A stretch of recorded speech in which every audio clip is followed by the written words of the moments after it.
ఈ వీడియోలో మన మహబూబ్నగర్లో స్వయంభుగా వెలిసిన లక్ష్మీ నరసింహస్వామి దేవాలయం ఉందని మీకు తెలుసా?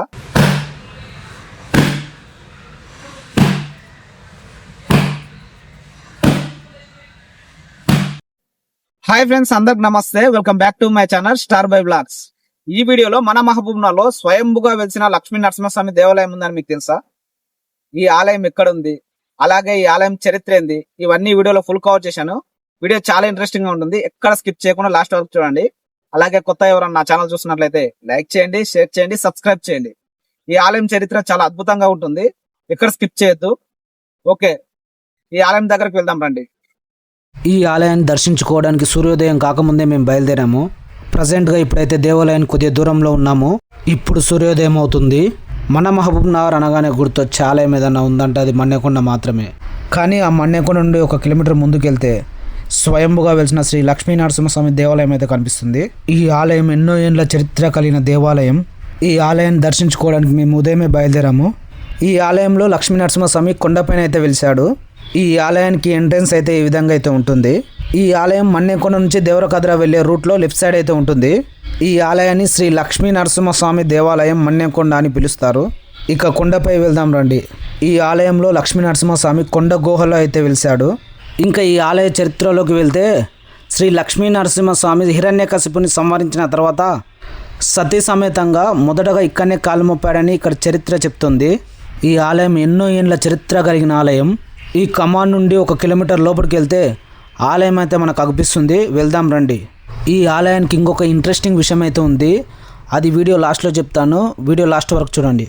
ఈ ఆలయంలో ప్రతిరోజు ఉదయం 6 గంటల నుంచి నైట్ వరకు పూజలు అయితే జరుగుతాయి. ఎప్పుడైనా ఈ ఆలయానికి రావచ్చు. ఇంకా కొద్దిగా ముందుకు వెళ్తే శ్రీ లక్ష్మీ నరసింహస్వామి దేవాలయం అయితే కనిపిస్తుంది. వెళ్దాం రండి. అదిగో అక్కడ కనిపిస్తుంది అదే దేవాలయం. ఇక్కడ లక్ష్మీ నరసింహస్వామి కొండల్లో అయితే వెలిశాడు. ఇంతకుముందు ఈ ఆలయం ఇంత అద్భుతంగా అయితే ఉండేది కాదు.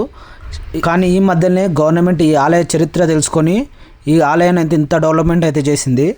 ఈ ఆలయంలో లక్ష్మీ నరసింహస్వామి రూపం అయితే ఒక గుండుపై అయితే కనిపిస్తుంది. ఆ రూపం చాలా అద్భుతంగా అయితే ఉంటుంది. ఓకే అండి, ఆలయ కొండపైకి అయితే వచ్చేసాము.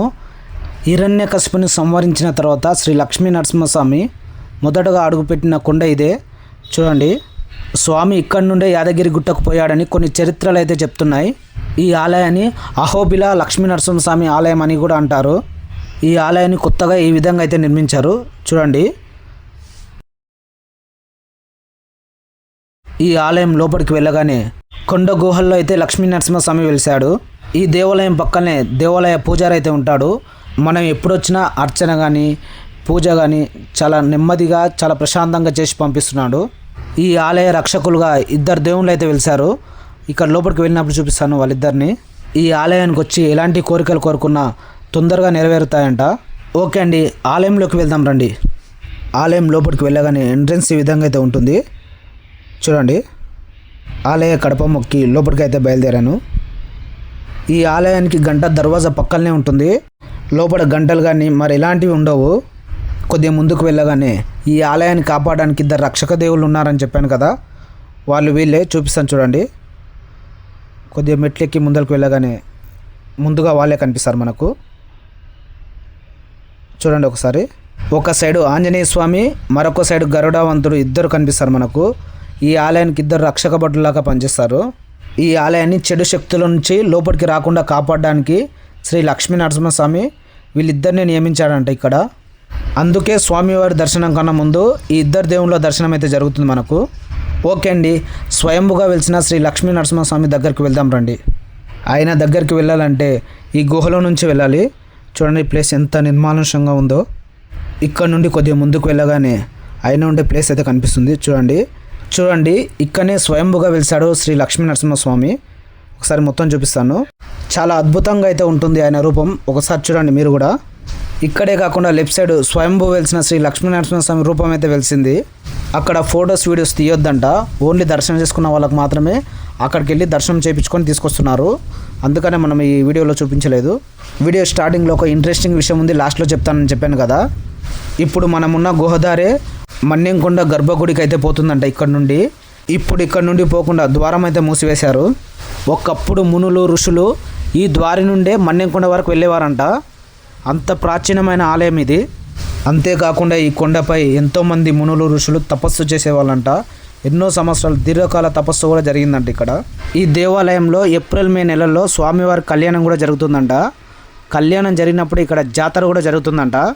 ఈ ఆలయాన్ని మన్యంకొండ లక్ష్మీనరసింహస్వామి దేవాలయం అని, మరికొందరు అహోబిల లక్ష్మీనరసింహస్వామి దేవాలయం అని కూడా అంటారు. ఈ ఆలయంలో ఉన్న స్వామివారిని దర్శించుకోవడానికి భక్తులు తండోపతండాలుగా వస్తుంటారు. అంతేకాకుండా ఈ ఆలయానికి ఒక అద్భుతమైన శక్తి దాగి ఉంది. ఈ ఆలయానికి వచ్చి ఏమైనా కోరిక కోరుకొని ముడుపు కడితే 21 రోజుల్లోనే ఆ కోరిక అనేది నెరవేరుతుందంట. ఆ ముడుపు ఏ చెట్టు కడతారో చూపిస్తాను రండి. ఇదిగో ఇక్కడ కనిపిస్తుంది. ఈ చెట్టుకే మీరు ఏదైనా ఒక కోరిక అనుకొని ముడుపు కడితే 21 రోజుల్లోనే ఆ కోరిక అనేది నెరవేరుతుందంట. ఆ ప్రాసెస్ ఏందో కూడా చెప్తాను చూడండి.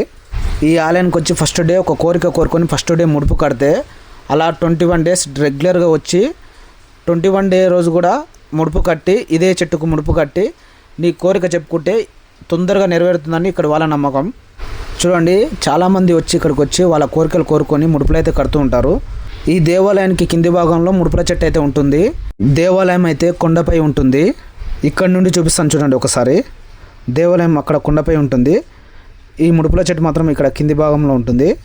ఓకే అండి, ఇంత అద్భుతమైన చరిత్ర దాగి ఉన్న ఈ ఆలయాన్ని అయితే అందరూ దర్శించుకోండి. ఈ ఆలయానికి వచ్చి ఒక్కసారి దర్శించుకుంటే మీకు ఎలాంటి సమస్యలు ఉన్నా ఎగిరిపోతాయంట. తప్పకుండా అందరూ వచ్చి ఈ ఆలయాన్ని దర్శించుకోవాలని మనస్ఫూర్తిగా కోరుకుంటున్నాను. ఇంత ప్రసిద్ధి పొందిన ఆలయ చరిత్ర తెలియని వాళ్ళకు ఈ వీడియో షేర్ చేయడం మన బాధ్యత. ప్రతి ఒక్కరికి తెలిసేలా ఈ వీడియో షేర్ చేయండి. ఓకే అండి, ఈ స్వయంభుగా వెలిసిన లక్ష్మీనరసింహస్వామి దేవాలయానికి ఇంత అద్భుతమైన చరిత్ర అయితే దాగి ఉంది. ఈ దేవాలయం మన్యంకొండ నుంచి 1 కిలోమీటర్ దూరంలోనే ఉంటుంది. మన్యంకొండకు దర్శనానికి వచ్చిన వాళ్ళు అక్కడ నుంచి 1 కిలోమీటర్ దూరంలో ఇక్కడ కూడా వచ్చి దర్శనం చేసుకుని వెళ్ళండి. ఈ వీడియో మీకు నచ్చినట్లయితే లైక్ చేయండి, షేర్ చేయండి, సబ్స్క్రైబ్ చేయండి. Okay, thank you.